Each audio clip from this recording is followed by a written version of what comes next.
was like 15, 16, where I started to get in criminal trouble. I kept looking and looking and looking. I went to different places to find some sort of belonging, right, with some sort of group of people, and that's where it led me to the Skinhead group. He didn't have to convince me, hey, you know, this is cool. You know, he was a tough-looking guy with the jackets and, you know, jeans, boots, you know, the white laces and white power Skinhead like band T-shirt on. Was looking for change, and he had this group of guys that he was hanging out with, which sounded really cool to me, right?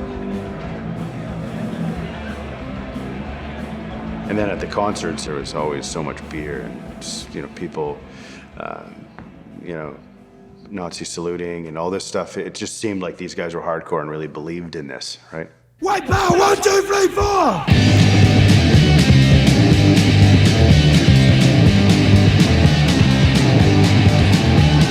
stand and watch my country going down the drain. We are all at fault now. We are all to blame. So this is a white power band, a typical sort of album cover. So any concert you'd go to, you could get something like this there. Probably the most prominent white supremacist band of all time. So Screwdriver, you know, you see a Nazi helmet here. Definitely a symbol, the Screwdriver-esque, of white power skinheads. This is what most skinhead guys would wear, a pair of Doc Martens, right? I've been on the receiving end of them before, so they hurt. I wouldn't want to get kicked ever again by them, but they break a rib pretty good, yeah. And these are some books. This is like Mein Kampf. Like I said, some of this is historical stuff. And this is by Dr. Martin Luther, called The Jews and Their Lives. So this is early anti-Semitism. So, like I said, I'm interested in history. This is Web of Hate. So this is like one of the first books that looked at the far right in Canada. I mean, it was very journalistic, but it was pretty accurate. I know a lot of the people that were profiled in the book. The far right, organized hate groups, white supremacists, anti-Semites, Holocaust deniers have been active in every part of Canada. So in behind us here, the boardwalk in the lead up to World War II was a place where swastika clubs, as they called themselves, roamed the boardwalk beating up Jews or people that they thought were Jews. Every province, every region has got this problem. And it ebbs and flows. It drops off periodically, usually in periods where the economy's doing well. It becomes tougher for these guys.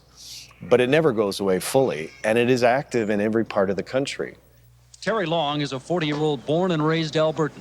He is also the Canadian leader of the Aryan Nations, a group which believes that whites are chosen people, that Adolf Hitler was a prophet. We believe that the Jews are Satan's seed, which is right out of Scripture, and and that we are God's seed. We, as the chosen people of Israel, are God's seed.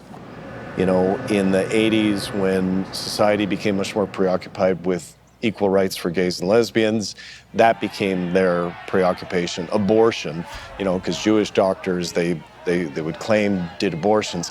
Whatever was hot, they would glom onto, and you know, presently it's refugees and immigrants. But it doesn't really matter. Like, the issue changes all the time for these guys.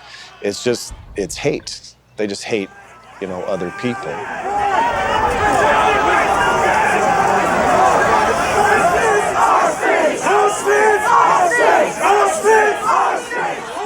Do you think I've ever asked this before? Do you think you were a Nazi? Nope. I never, there's nothing wrong with reading about it, and there's nothing wrong with, but I'm Canadian. So I always took that into you know, consideration when I was looking at my views. And it was even tough doing, you know, you have to do the Nazi salute at concerts or whatever it is to fit in. You know, you gotta have a lot of beers to do that.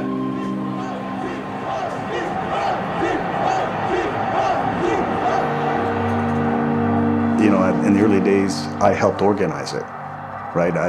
I was very keen on the ideology, and so that gave me that sense of power. In terms of being powerless, I never felt powerless. That feeling was gone when I was with them. His family doesn't support him. He says he's lost a lot of friends, too. Despite that, McAleer has persevered. His most recent effort, a computer-aided telephone line. You have reached the Canadian Liberty Net, Canada's first computer-operated voice message center to promote cultural and racial awareness amongst white people. And we believe that the white race, you know, we talk about white genocide, right? That the white race was under threat, that there was this hive mind of Jews that controlled governments and finance and opened the doors of immigration into Western countries so that the white race would be flooded out and washed away. And we were going to be the vanguard to defend that. And if you had nothing going on, and all of a sudden now you're part of this movement that's exciting, and the music is seductive, and the people that are talking you into joining are seductive, it's easy to see how young people get drawn in and emotionally connected.